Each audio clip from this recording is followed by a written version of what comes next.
ಯಾರಿಗಾದರೂ ಕ್ಯಾನ್ಸರ್ ಯಾಕೆ ಬರುತ್ತೆ? ನಿಖರವಾದ ಕಾರಣ ಇನ್ನೂ ತಿಳಿದಿಲ್ಲ. ಆದರೆ ಮಸಾಲೆಯುಕ್ತ ಮತ್ತು ಖಾರದ ಆಹಾರದಂತಹ ಕೆಲವು ಅಂಶಗಳು ಕ್ಯಾನ್ಸರ್ ಅಪಾಯವನ್ನ ಹೆಚ್ಚಿಸುತ್ತೆ ಅಂತ ಹೇಳಲಾಗುತ್ತೆ. ಹೆಚ್ಚು ಮಸಾಲೆಯುಕ್ತ ಆಹಾರ ಹೊಟ್ಟೆಯ ಕ್ಯಾನ್ಸರ್ ಅಪಾಯವನ್ನ ಹೆಚ್ಚಿಸುತ್ತೆ ಅನ್ನೋದು ನಿಜಾನ? ಮಸಾಲೆಯುಕ್ತ ಆಹಾರ ನಿಜವಾಗಿಯೂ ಹೊಟ್ಟೆಯ ಕ್ಯಾನ್ಸರ್ಗೆ ಕಾರಣ ಆಗಬಹುದಾ?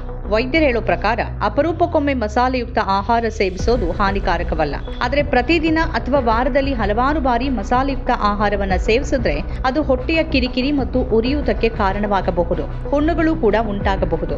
ಇದು ದೀರ್ಘಕಾಲದವರೆಗೆ ಮುಂದುವರೆದ್ರೆ ಕ್ಯಾನ್ಸರ್ ಅಪಾಯ ಹೆಚ್ಚಾಗುತ್ತದೆ. ಮೆಣಸಿನಕಾಯಿಗಳು ಮತ್ತು ಮಸಾಲೆಗಳು ಕ್ಯಾಪ್ಸಿನ್ ಎಂಬ ಸಂಯುಕ್ತವನ್ನ ಹೊಂದಿರುತ್ತೆ. ಇದು ಸಣ್ಣ ಪ್ರಮಾಣದಲ್ಲಿ ದೇಹಕ್ಕೆ ಹಾನಿಕಾರಕವಲ್ಲ ಮತ್ತಿದು ಸ್ವಲ್ಪ ಮಟ್ಟಿಗೆ ಉರಿಯೂತ ಕಡಿಮೆ ಮಾಡೋಕೆ ಸಹಾಯ ಮಾಡುತ್ತೆ. ಆದರೆ ದೊಡ್ಡ ಪ್ರಮಾಣದಲ್ಲಿ ಮತ್ತು ನಿರಂತರವಾಗಿ ಸೇವಿಸಿದಾಗ ಇದು ಹೊಟ್ಟೆಯ ಒಳ ಪದರವಾದ ಗ್ಯಾಸ್ಟ್ರಿಕ್ ಲೋಳೆ ಪೋರಿಗೆ ಹಾನಿಯನ್ನ ಉಂಟು ಮಾಡುತ್ತೆ. ಇದು ಹೊಟ್ಟೆಯ ಆಮ್ಲವನ್ನ ಹೆಚ್ಚಿಸುತ್ತೆ, ಹೊಟ್ಟೆಯ ಗೋಡೆಗಳ ಉರಿಯೂತಕ್ಕೆ ಕಾರಣವಾಗುತ್ತೆ, ಹುಣ್ಣುಗಳ ಅಪಾಯವನ್ನು ಹೆಚ್ಚಿಸುತ್ತೆ.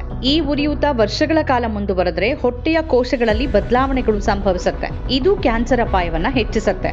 ಮದ್ಯಪಾನ ಮಾಡುವ, ಸಿಗರೇಟ್ ಸೇದುವ, ದೀರ್ಘಕಾಲ ನೋವು ನಿವಾರಕಗಳನ್ನ ತೆಗೆದುಕೊಳ್ಳುವ ಜನರಲ್ಲಿ ಈ ಅಪಾಯ ಇನ್ನೂ ಹೆಚ್ಚಾಗಿರುತ್ತೆ. 10ರಿಂದ 15 ವರ್ಷಗಳ ಕಾಲ ನಿರಂತರವಾಗಿ ಮಸಾಲೆಯುಕ್ತ ಆಹಾರ ಸೇವಿಸುವ ಜನರಿಗೆ ಹೊಟ್ಟೆಯ ಕ್ಯಾನ್ಸರ್ ಬರುವ ಅಪಾಯ ಹೆಚ್ಚು ಅಂತ ಹಲವಾರು ಅಧ್ಯಯನಗಳು ಕಂಡುಕೊಂಡಿವೆ. ಇದಲ್ಲದೆ ಕುಟುಂಬದಲ್ಲಿ ಯಾರಿಗಾದ್ರೂ ಹೊಟ್ಟೆಯ ಕ್ಯಾನ್ಸರ್ ಇದ್ರೆ ಅಥವಾ ವ್ಯಕ್ತಿಗೆ ದೀರ್ಘಕಾಲದ ಜಠರ ದುರಿತ ಕ್ಯಾನ್ಸರ್ ಬರುವ ಅಪಾಯವೂ ಹೆಚ್ಚಾಗುತ್ತೆ.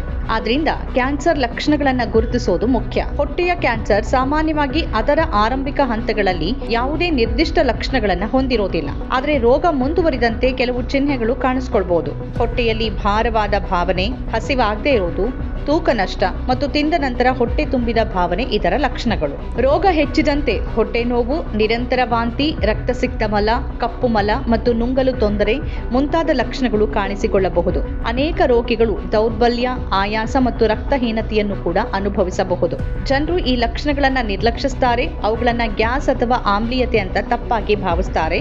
ಇದು ಕ್ಯಾನ್ಸರ್ ರೋಗ ಪತ್ತೆ ತಡವಾಗಲು ಕಾರಣ ಆಗಬಹುದು. ಯಾರಿಗಾದರೂ ಇಂತಹ ಲಕ್ಷಣಗಳು ಕಂಡು ಬಂದ್ರೆ ತಕ್ಷಣ ವೈದ್ಯರನ್ನ ಸಂಪರ್ಕಿಸಬೇಕು. ಹೊಟ್ಟೆಯ ಕ್ಯಾನ್ಸರ್ ಇದೆಯೋ ಅಂತ ನಿರ್ಧರಿಸಲು ವೈದ್ಯರು ಎಂಡೋಸ್ಕೋಪಿ ಮಾಡಬಹುದು. ಇದು ತೆಳುವಾದ ಕೊಳವೆಯ ಮೂಲಕ ಹೊಟ್ಟೆಯ ಗೋಡೆಗಳನ್ನ ಪರೀಕ್ಷಿಸುತ್ತೆ. ಅಸಹಜತೆಗಳು ಪತ್ತೆಯಾದ್ರೆ ಬಯಾಪ್ಸಿ ಮಾಡಬಹುದು.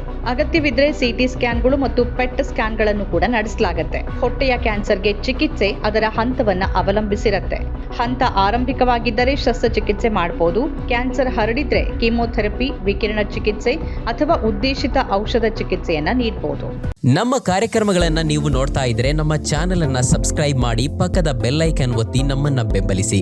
ಹಾಗೆ ನಮ್ಮ ಕಾರ್ಯಕ್ರಮಗಳನ್ನ ಲೈಕ್ ಮಾಡಿ, ಕಮೆಂಟ್ ಮಾಡಿ, ಅದನ್ನ ಬೇರೆಯವರಿಗೂ ವಾಟ್ಸ್ಆಪ್ ಮೂಲಕ ಶೇರ್ ಮಾಡಿ.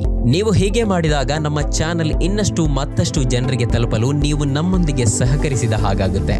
ಇದು ನೀವು ಯಾವುದೇ ಖರ್ಚಿಲ್ಲದೆ ಕೆಲವೇ ಸೆಕೆಂಡುಗಳಲ್ಲಿ ನೀಡಬಹುದಾದ ಸಹಕಾರ. ಧನ್ಯವಾದಗಳು.